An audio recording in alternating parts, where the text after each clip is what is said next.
தமிழகம் எங்கும் கிளைகள் கொண்ட Anthamal institute of hotel management and hospital management படிப்பில் சேர்வதற்கான அட்மிஷன் நடைபெறுகிறது.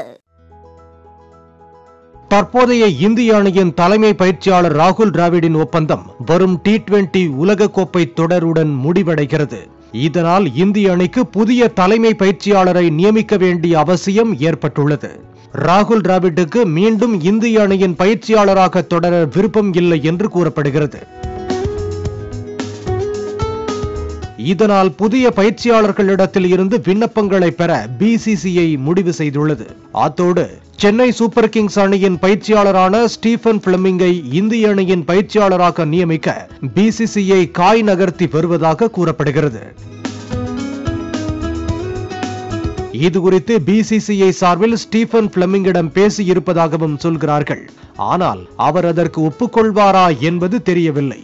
சென்னை சூப்பர் கிங்ஸ் உள்ளிட்ட பல அணிகளுக்கு பிளமிங் பயிற்சியாளராக உள்ளார். இந்திய அணிக்கு பயிற்சியாளராக பொறுப்பேற்றால் வருடத்துக்கு 10 மாதங்கள் இந்திய அணியுடன் நேரம் செலவழிக்க வேண்டும். இதனால்தான் இந்திய அணியின் தலைமை பயிற்சியாளர் பதவியை ஏற்றுக்கொள்ள ஸ்டீபன் பிளமிங் தயங்குவதாக தெரிகிறது. IPL தொடங்கப்பட்ட போது ஸ்டீபன் பிளமிங் சென்னை அணிக்காக ஆடி பின்னர் கோச்சாக மாறினார். சென்னை அணிக்காக மட்டுமே IPL-இல் தனது பங்களிப்பை இத்தகைய ஆண்டுகளாக ஸ்டீபன் பிளமிங் வழங்கி வருகிறார் என்பது குறிப்பிடத்தக்கது.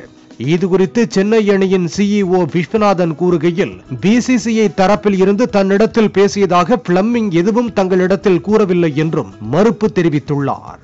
தமிழகம் எங்கும் கிளைகள் கொண்ட Anthamal institute of hotel management and hospital management படிப்பில் சேர்வதற்கான அட்மிஷன் நடைபெறுகிறது.